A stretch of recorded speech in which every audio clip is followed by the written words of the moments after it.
अस्सलाम वालेकुम, कैसे आप सब। उम्मीद करता हूँ सब ठीक होंगे। आज हम सीआरपी के बारे में बात करेंगे। सीआरपी टेस्ट या सी रिएक्टिव प्रोटीन टेस्ट के बारे में आज हम बात करेंगे। सबसे पहले हम ये देखेंगे कि ये जो सीआरपी होता है ये होता क्या है।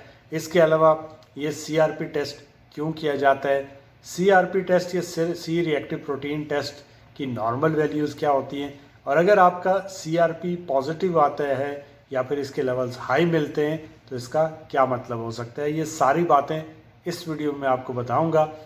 सबसे पहले अगर आप मेरे चैनल पर नए हैं तो चैनल को सब्सक्राइब कर लें, बेल के बटन को दबाएं ताकि मेरी आने वाली हर वीडियो का नोटिफिकेशन आपको मिल सके। तो चलिए चलते हैं टॉपिक की तरफ बिना वक्त ज़ाय किए।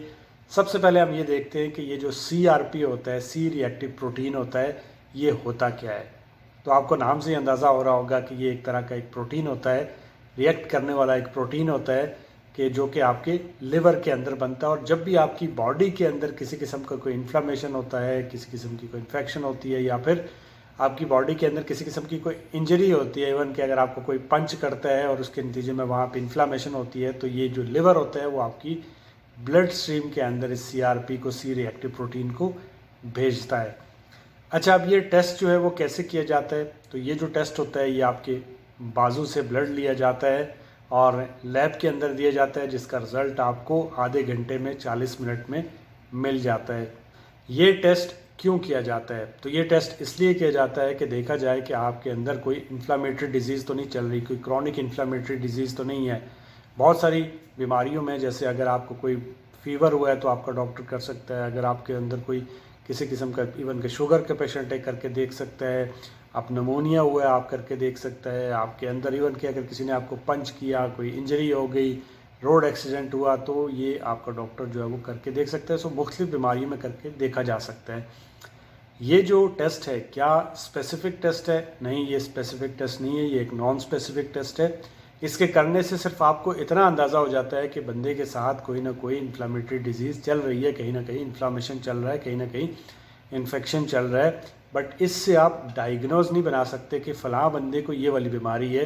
उसके लिए एक तो आपको फिज़िकल एग्ज़ाम करना पड़ेगा और प्लस आपको और टेस्ट करने पड़ेंगे, तब जाके डायग्नोज बनाई जाती है। ये जो टेस्ट होता है सीआरपी, इसकी नॉर्मल वैल्यूज़ क्या होती हैं। बहुत सारी लेबॉर्ट्रीज़ में आपको पॉजिटिव नेगेटिव करके भी मिल जाएगा। पॉजिटिव का मतलब होता है कि आपके अंदर कोई ना कोई इन्फ्लामेशन चल रही है, कोई ना कोई इन्फेक्शन चल रही है। आपका डॉक्टर आपको बोलेगा कि आपके खून के अंदर इन्फेक्शन हुआ है, ऐसा अक्सर आपको डॉक्टर बोलते हैं। तो इसका मतलब ये होता है कि आपको पॉजिटिव है।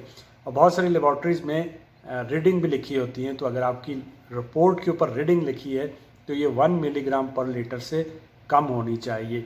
और अगर 10 मिलीग्राम पर लीटर से ज़्यादा आ रही है तो इट मीन्स कि ये है कि आपके अंदर कोई ना कोई इन्फ्लामेशन चल रही है, कोई इन्फ्लामेटरी डिजीज़ चल रही है, आपको फर्दर इन्वेस्टिगेशन की ज़रूरत है। But lab to lab vary कर सकता है। अगेन आप अपनी रिपोर्ट के ऊपर देख सकते हैं कि उसमें नॉर्मल वैल्यूज़ बाज़ दफ़ा 6 तक भी नॉर्मल वैल्यूज़ होती हैं।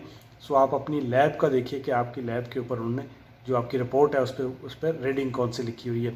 अच्छा, एक HSCRP भी होता है, हाई सेंसिटिव CRP होता है, जो हार्ट के पेशेंट के लिए किया जाता है। तो ये भी, इसकी भी जो नॉर्मल, अगर आपका ये किया गया है HSCRP किया गया, तो इसकी भी जो नॉर्मल वैल्यू है वो लाजमी जो है 1 से नीचे होनी चाहिए। और अगर ये 1 से 3 तक है कि दरमियान में है तो इट मीन्स होता है कि आप दरमियाने रिस्क पे हैं कि आपको हार्ट डिजीज़ होगी।